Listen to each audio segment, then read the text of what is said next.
morning and welcome to World Talks here on TVP World, where every word matters. I'm your host, Diana Skaya. Romanians are heading to the polls this Sunday for the first round of the presidential election, with a decisive second round scheduled for December 8th. Now, adding to the political calendar, a parliamentary vote is set for December 1st. Now, 13 candidates are in the race for the presidency, a role that holds significant influence over foreign policy. And joining me now to discuss this further is Radu Magdin, CEO of SmartLink Communication. Good morning, sir. Thank you so much for being with us here. Thank you so much for having me. All right, Radu, give us an overview first of Romania's upcoming elections, and why would you say they're important for Europe? They're important for Europe because, particularly after the Russian-Ukraine war, Romania is, like Poland, at the higher part of Central and Eastern Europe, the main country, the main pillar. For the southern Eastern European pillar, Romania is the staunch U.S. ally, is the country who has been also very constructive, very positive, very present, including in wartime supply chain logistics and help towards Ukraine.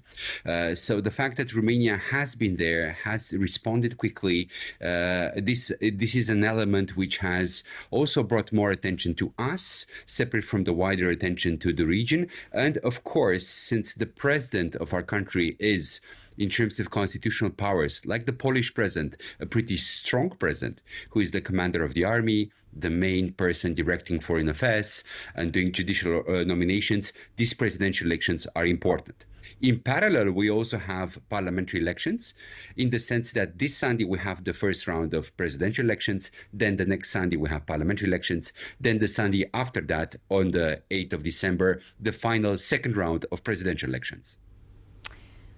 Now, Romania's EU membership and strategic alignment with NATO, of course, are going to be key issues. How would you say these 13 candidates, 13, right? Correct me if I'm wrong, candidates, differing foreign policy priorities reflect broader public sentiment? If you can just give us an overview on that. Romania remains, and Romanians as a whole, looking at polls, Romanians remain committed Atlanticists. We care a lot about our relationship with the US, and we are still pretty Euro-constructive. What do I mean by Euro-constructive? Romania has become a little bit more Euro-realist, and up to 20 to 30% of the population has become a little bit more critical about Brussels and about the EU. But overall, the population in its two-thirds, so in its vast majority, remains very Brussels-friendly, very European-friendly, because we understand well that from the EU we mostly get our prosperity, whereas our relationship with the US and NATO manages to enhance our security. Most of the candidates in presidential elections and most of the parties, they don't contest that. There are two parties who you can call ultra-conservative. I would be reticent in calling them extremists, and these parties have expressed doubts about our help to Ukraine, about our commitments into the region, and they are less Brussels friendly. While I would say they would not dare to comment too much on our relationship with the US. So even with these parties, and particularly the candidate of our Mr. Simeon, who polls pretty well right now in the polls we are seeing, with certain possibilities for him to join the second round of presidential elections, even he has done what we have called in Europe melonization, a normalization of an initial speech. So he's trying to Milanize, to become a little bit more centrist, to alleviate fears in part of the electorate in case he could become president in the future. You mentioned something there about certain parties not agreeing on Ukraine. What about exactly? Are we talking about budget? Are we talking about defense budget? What kind of, are we talking about humanitarian? What are we talking about there? First of all, compared with other countries in the region, and particularly Visegrad, the Baltics, Poland, and the Czech Republic, who have been very proactive, including in terms of storytelling, and very transparent as regards what they're doing for Ukraine, Romania has helped a lot. But the current president, Iohannis, who is on his way out, and the governments have prepared what they called a strategy of we are silent and we are doing. So the truth is, we didn't really have a national debate. We had good instincts, from the very beginning. Let us help refugees, let us help them integrate, or let us help their transit. We have helped quite a lot, but ironically, we heard more from the Ukrainian side. I mean, us, the Romanian public, we heard more from President Zelensky in press conferences with our people about that help than from our own leaders. So, of course, due to this lack in public communications at home, there were speculators with these parties saying, oh my God, what are we doing? How much are we helping? What is the amount of aid? Aren't we antagonizing the Russians too much? Aren't we putting our security in danger? And so on. So I think indeed, strategic communications on the topic of Ukraine could have been better. The truth is, Ukrainians are also doing us a huge favor. I mean, separate from the fact that Romanians are on their side because it's right, it's just, it's not normal to change borders in the 21st century by force, but they're also making us a big favor on Moldova, because Romania has a keen attachment to the Republic of Moldova and the Ukraine who resists, first, of course, for its own sake, for protecting its own people, its borders, but then again, also Ukraine is protecting the neighborhood, including Moldova. Who would you say is leading so far from what you know? I mean, would it be between Marcel Ciolacu or George Simion, like you mentioned just earlier? Historically, in our country, the Social Democrats are the largest party. So there is never any doubt as regards presidential elections who enters almost automatically in the second round. And yes, Mr. Ciolacu, the current prime minister, will enter almost automatically by the size of his party. With around 30%, he will enter the second round. Now, there is really a close fight right now, and polls disagree on who would enter the second round. Could it be Mr. Ciucă, the leader of the second largest party, former prime minister? His advantage is that he has a strong party structure, but he's viewed as a little bit less charismatic than other candidates. So Ciucă would be brought in by discipline, not necessarily by personal charisma. And then you have two charismatics of a different nature. Mrs. Lasconi, who runs a progressive party called USR. She seems to be getting more traction in the past 2-3 days. And Mr. Simion. Unfortunately, is she seen as Mr. Simion...